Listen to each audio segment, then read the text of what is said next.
I'm Harley. So, episode 6, Beyond the Wall.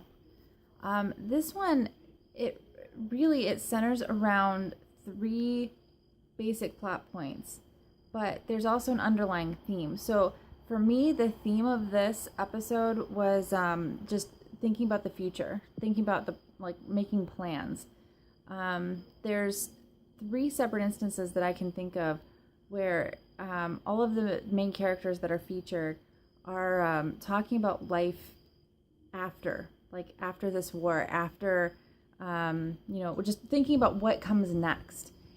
And so it's interesting that they all have hopes and dreams, but as we know in Game of Thrones, anyone that has hopes and dreams generally is not around for much longer. So the three main plot points are Jon taking his group beyond the wall to try to capture a White Walker and bring it back to be able to show Cersei in this meeting that hopefully they can make happen. It's sort of kind of almost in the works. Cersei's aware of it, at least. She's very reluctant to agree to it, but I think ultimately she's going to have to because she doesn't really have a choice. Jaime has told her how terrifying these dragons are and how strong Dany's army is. And Cersei, I mean, she's smart, so she's going to realize that she really doesn't have much of a choice. So in doing this, going beyond the wall to do this, they do have to venture. I mean, they have to find the horde, right? And then the real problem comes is once they do this, they have to then isolate one of them without being attacked by all of them. As they're walking, one of the first people to bring up his plans for the future is Tormund, the wildling that lives beyond the wall originally. He talks about how much he thinks Brienne is like the bee's knees, and he would love to, get with her and make babies. And the Hound finds this kind of funny because Brienne of Tarth, really? But Tormund's really into her. He's all about it, which really, as soon as he started going off about that and talking about that, I was like, oh, God damn it, they're going to kill him. They're going to kill him in this episode. Holy hell. So later on, when he almost died, but then didn't die, I was like, oh yes, he's not dead yet. Awesome. I find myself saying that so often with this show. Great, he's not dead yet. While they're trekking also through this, Jon and Jorah are talking more so about how Jorah came to be exiled, and Jon feels really bad about having the sword that really is from Jorah's family, but that Jorah's dad had the handle, what's that called? The pommel refitted. Instead of being a bear, it's now a wolf, and gave it to Jon as a token of gratitude and believing, what's his name? Mormont. The original leader of the Night's Watch. He didn't really believe that he would ever see his son Jorah again. I mean, he really just didn't ever believe that he would be able to pass on this sword that's been in their family for generations. So he gave it to Jon with the intention that Jon was kind of the son that he didn't ever get to have, because Jon has this just unfallible sense of honor and loyalty, and he's brave almost to a fault. It gets him damn near killed a lot of the times. It got him killed one time. I mean, so he has all of this going on, and Jorah looks at the sword. I can't remember the sword's name, but looks at the sword, and he says, I didn't do anything to earn this, and you have, and you should use it, and you should use it eventually to protect your babies. And he says to him point blank, you need to live through this and go make babies. And the thing about that is it's a nice thought, but I really don't know if Jon's going to survive all of this. I really don't know if at the end of this whole series, if Jon's going to be left standing, because he does take so many risks, and he does do all of these things that nobody else can really do. He's always putting himself in harm's way. And it's a nice thought that at the end of this, he might come out of it and be okay. But I have this feeling that that's not really going to be the case for him. There's a lot of good information that we learn while they're about beyond the wall. The party is attacked by a polar bear. We've seen horses. We've seen, I think, wolves that have been touched by the White Walkers and used sort of as weapons, but we've never really seen more of like a wild creature. So seeing the polar bear, it should have been really obvious what the ending of this episode was going to be, but it honestly did not even occur to me until the very end. So I don't want to spoil that just yet. I'll come back to that in a minute, but it was a really good episode. And once that happened, I felt so stupid for not like realizing what was going on or what could have happened in the end. But the other things that we found out is that the White Walkers can call each other. With the screaming of the one, it brings the rest of the herd towards him, and that's how the party gets stranded on the middle of a lake, because they do capture the one as he's separated from the crowd, but they're alerted to his distress by the White Walker screaming. Also, we found out that there's a way to kill a bunch of them at one time, because if you can get to the main person that turned them, it's kind of like vampires, like that old vampire myth. Like if you kill the head vampire, all the other baby vampires fall. Well, we found out in this episode with the White Walkers, it's the same way. If you can kill the lead one, then all of the ones that he turned will just fall to bones and ash. So that could really, really come in handy when they get into fighting this whole, horde of them. If they can get to the main ones, if they can somehow get the dragons to just kill those like 5 main guys, then the rest of the army of the dead will just crumble. So that's really a point that's probably going to come in pretty handy later on. And then we also find out that they still have some intelligence. They're not just these dead, mindless things following their leader. They have some bit of intelligence there, because when the hound throws the rock, it kind of pisses the one off, and he's like, well, fuck it, I'm not just going to stand here and let you throw rocks at me. I'm coming after you. So it might only be with like a little bit of like freedom from the master. I don't know.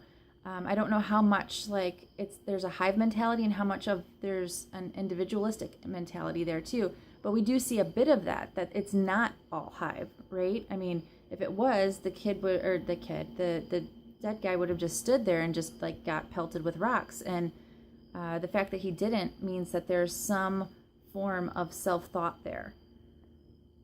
So ultimately, in this battle, let's see, John sends Gendry to go back to Eastwatch to let them know that they're trapped, that they're surrounded, so that Gendry can send a raven to Dany to have Dany come and help them.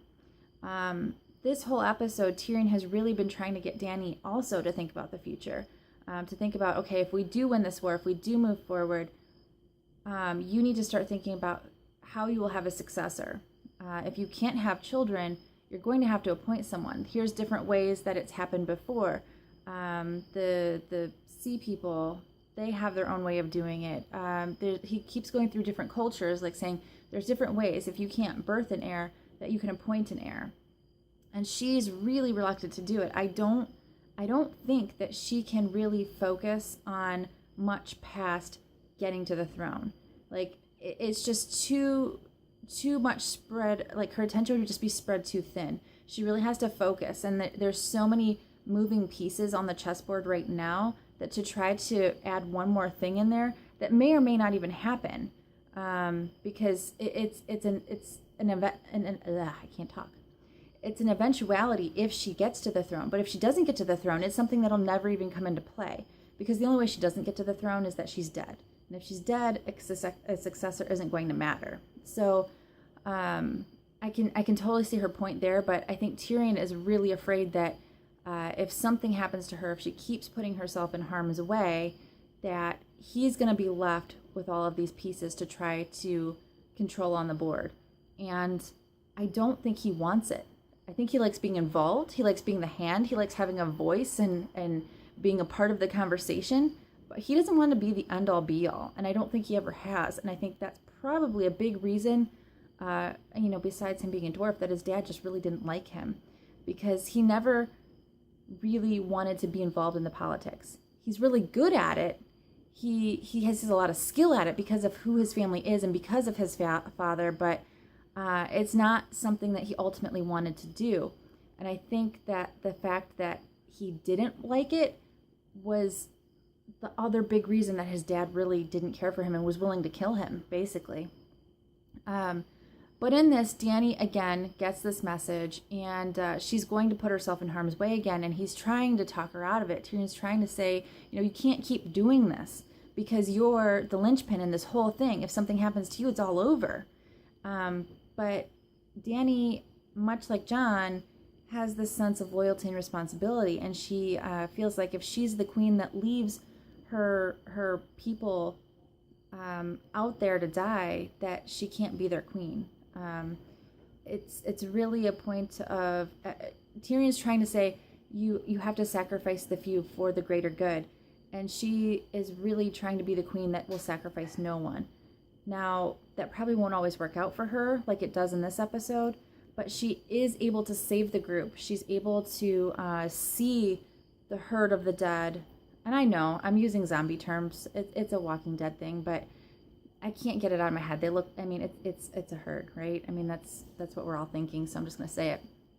But she's able to see them, and really, seeing is believing. She gets to see them, see the massive amounts of them that there are, and see that they're not stupid, that the leaders, the generals, are very, very smart, and they take out one of her dragons.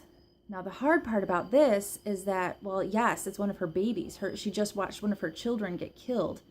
But now they know that the White Walkers have weapons that will work against the dragons. Nobody else knows that yet. If Cersei finds out this, she's going to use that to her advantage. There is no doubt in my mind. The other thing is, when the White Walkers resurrect the dragon, that means now that Dani is going to come face to face with her dead baby. It's hard enough seeing it die. It's going to be even harder seeing it come back, and it's not going to be the same. And I really feel like the only way to kill this turned dragon is going to be to team up the other dragons, its siblings, on it. And that's going to be heartbreaking to watch. This whole battle was hard to watch. It really was, but I think the harder part for me personally watching it was like in my mind goes to, okay, what's next? That's the next thing that's going to happen. They're going to have to kill it again. She's going to have to watch it die again. And that's just, I think, going to be unbearable for her. So there's a lot of things that happen in this episode. But ultimately, Jon is saved, which it was interesting because they've kind of been dancing around this attraction that they have with each other, and she really was traumatized by the fact that he might have been dead and left out in the wilderness, and when he comes back, she's really affected. So I think she's coming to terms with her own feelings about this, and he is now willing, because she's put herself out there and because she did sacrifice one of her dragons to save them all. He's willing to finally say, okay, I will serve you, and you are the queen that we need. You are the queen that all of our people need, and I'll help my people to understand that you're the queen that they need. So their attraction that they have is really blossoming. They're both willing to sacrifice so much, and that, I think, is what attracts them even more to each other, even though he doesn't know it yet that she's his aunt. That's still kind of awkward, but I guess ignorance is bliss, right? So the third thing that happens in this episode, really the only other thing that happens in this episode, Jaime and Cersei aren't even in it, focuses around Sansa and Arya, again, trying to reestablish their sisterhood, really. Neither one of them trusts really easily. They both have been through some really horrific stuff. And Littlefinger's still, just worming his way in there and trying to pit them against each other. And I think the more that he does this, the more I'm convinced that he just wants to make sure that there's no one else as close to Sansa as he is. I really think that's what it is. He just can't stand the fact that her siblings might be closer to her than he can be. And I think because he can't have Catelyn, is that her name? Their mom? Like, he could never have her. I think ultimately the next closest thing for him would be to somehow get with Sansa, but she's really not into it. And I really just, I think maybe that's because it's such a hard goal to obtain. I think that might be what is pushing him to want to do it. So watching him do this, it's really just disheartening. But seeing the sisters talk and like get everything out in the open, it's helping them actually build their relationship as much as uncomfortable as it is for Sansa to learn that Arya is like one of the faceless soldiers. It really gives her an idea of like, oh God, she really has been through some stuff. She has had a rough journey, and she was missing for like 5 years, and they haven't really, either of them, talked about what they went through. But I think if they do, if they can get out, like, here's where Sansa's been, here's all of the decisions she had to make to stay alive. Yes, she might have aligned herself with Cersei, but it wasn't that she aligned herself with her. It was that she was trapped in a castle and couldn't get away from her. She was sold to marry, what's his name? The Bolton boy. I mean, she didn't choose that. It was chosen for her.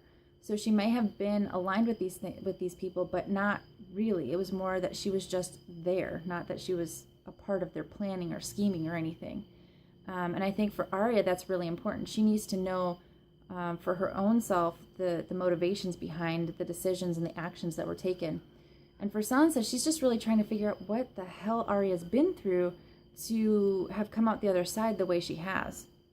And now that that's kind of all out in the open, I think it's actually going to help their relationship grow stronger so that they can be allies for each other. One is going to be the brains and the other one going to be the brawn, I think. And that might end up working out really well for them. It's worked out really well for other teams, for Robert and... what was the Stark dad's name? I can't remember. But one of them was strong and one of them was smart and kind of cunning. It's kind of the way with Jaime and Cersei. I mean, Jaime's the muscle and Cersei's the mind behind it all. So it seems like every great team that's in this world has that one strategic, scheming, brainiac kind of person. Well, their other, like their ride or die has to be the muscle. So these two sisters getting back together, I think, is going to end up being a really good thing. So those are my thoughts on this episode. Let me know what you think. It's really, I'm sad to say it, but the last episode is right around the corner, The Dragon and the Wolf.